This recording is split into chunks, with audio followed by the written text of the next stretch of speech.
Arkadaşlar merhaba. Kanalıma hoş geldiniz. Bugün sizlerle birlikte Katya programında yüzey modülünde blend komutu diye bir komut var. Kabaca onun nasıl çalıştığını size anlatmaya çalışacağım. Umarım faydalı olur.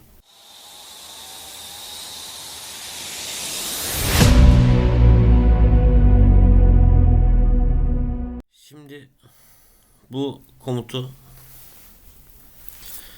çalıştırmadan önce şöyle bir iki tane skeç çizmek istiyorum. Öncelikle şu düzleme bir skeç açıyorum. Daha sonra işte bir daire oluşturuyorum. Dairemizin çapı 25 olsun. Daha sonra iki tane şöyle çapraz çizgimi çekiyorum. Bunu buna tanjant yapıyorum. Geliyorum bunu da buna tanjant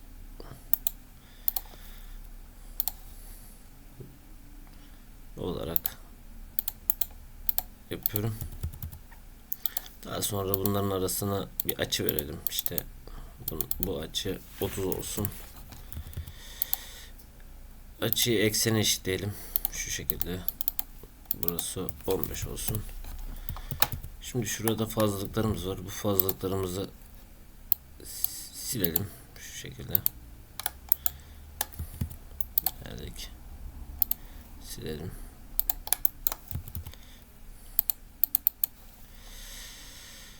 Böyle silebiliriz arkadaşlar. Geri alayım şurayı. Ctrl Z diyorum. Şu şekilde. Burada trim komutuyla seçeriz. Bu şekilde de bunları budayarak şeklimizi oluşturabiliriz. Tekrar geldim. Şöyle bir uzunluk verelim. Burası 60 olsun örneğin. İşte şurası da yeniden merkezden 60 mm burayı da uzatalım. Şimdi skecimizden çıkalım. Şöyle bir parça oluşturduk. Şöyle bir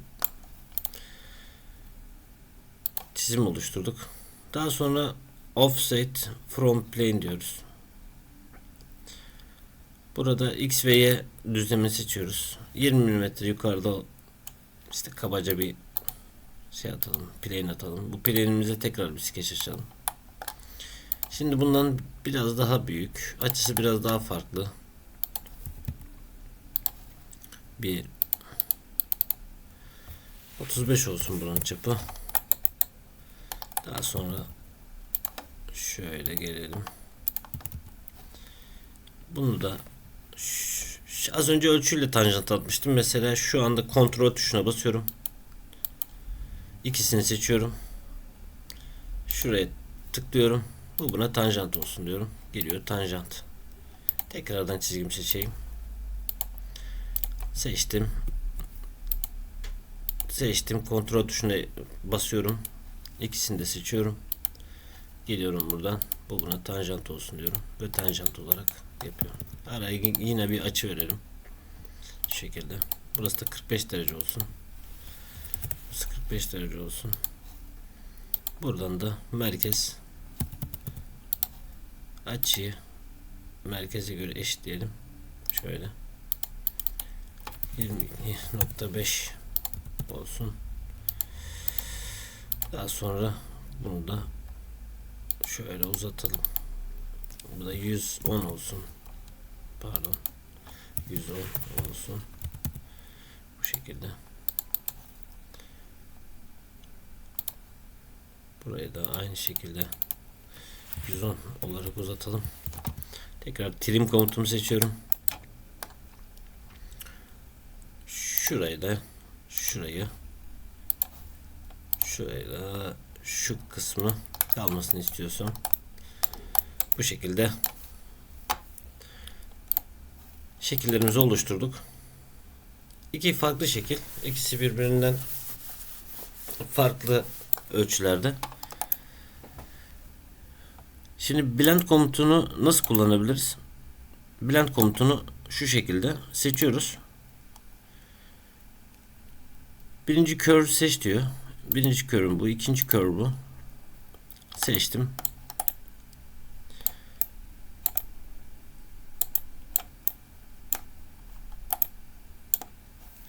Preview dediğimde ikisi arasında bir çizgi oluşturdu. İkisinin arasında bir geçiş yaptı. Yani blend komutu zaten komutun şeklinden de anlaşılacağı üzere bu şekilde çalışan bir komut.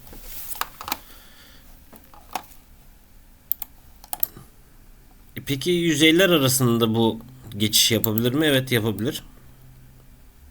Şimdi şu birinci skecimde bunları height'e gönderiyorum. İkinci skecimde gizliyorum. Elimde böyle bir yüzey oluştu. Şimdi blend komutuyla şuradan şu kısma bir bağlantı yüzey atalım. Şimdi burada iki farklı yüzey atma şeyini göstereceğim size. Atma şekli var. Şimdi öncelikle normal düz seçersiniz. Bu şekilde. Preview dersiniz. Bakın arasına dümdüz attı. Bir de şu şekilde bir okey dedim. Bu araya blend komutuyla bir geçiş yaparak bu yüzeyi kapatabilirsiniz. Bir de şöyle yapabiliriz. Bunu silelim. Blend komutunu tekrar seçiyorum. First curve diyor. Seçtim. Burası.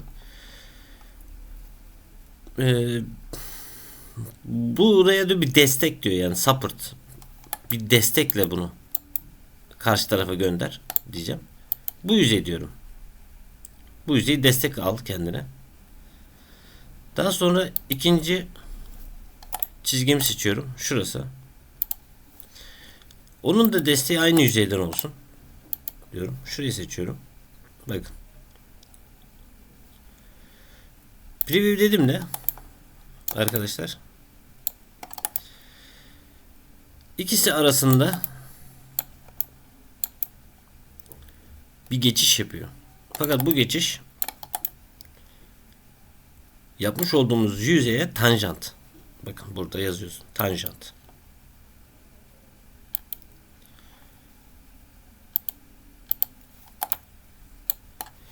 Biz bunu değiştirebiliriz. Curvature yaparız. Şurada. Preview deriz. Şu anda bunu bunun ucuna ekledi. Okey dediğimizde şöyle bakın. Şöyle bir yüzey elde edebiliyoruz. Aynı şekilde zaten şimdi şurada konuya atlamayalım. Tıkladık. Tekrardan aktif ettik burayı. Tanjant dediğimizde bu yüzeyler arasında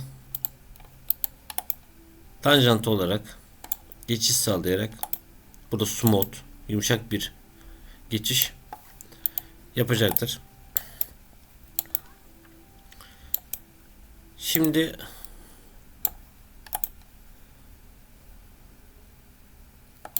burada bir açık kaldı.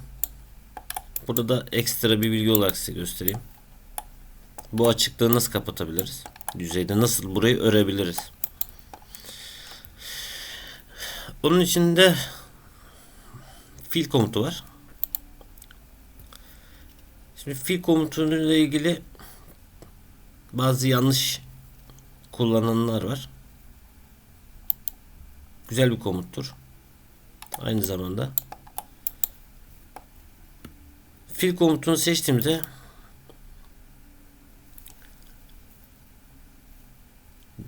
kapatmak istediğimiz yüzeyin açık noktalarını tıklıyoruz. Burası ve burası. Zaten burada görmüş olduğunuz gibi kapalı bir kontür oluşturduğunu kendisi burada mavi olarak gösterdi. Şimdi bunu preview diyelim.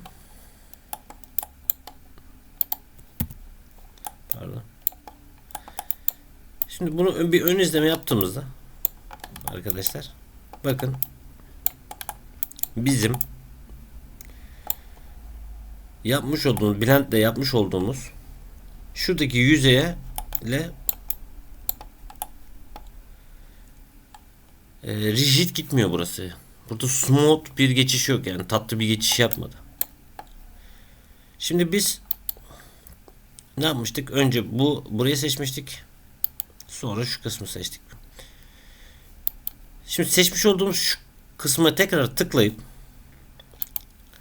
bakın destek olarak burayı referans olarak bu yüzeyi aldı. Destek aldı buradan.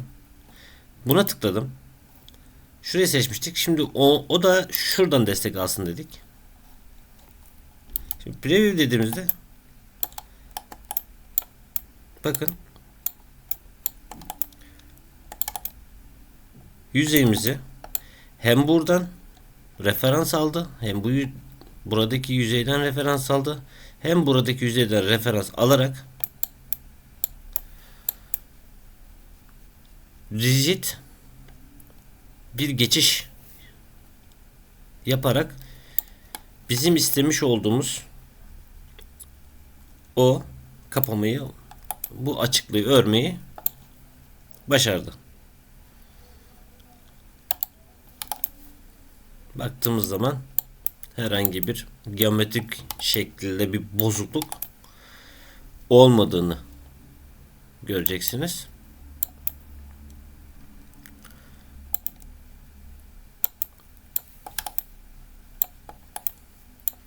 Bu tarz geçişlerde, yüzey komutunda bu tarz geçişlerde blend komutu çok işinize yarayacaktır arkadaşlar. Ben size kabaca bir örnek burada göstermeye çalıştım. Umarım faydalı olmuştur.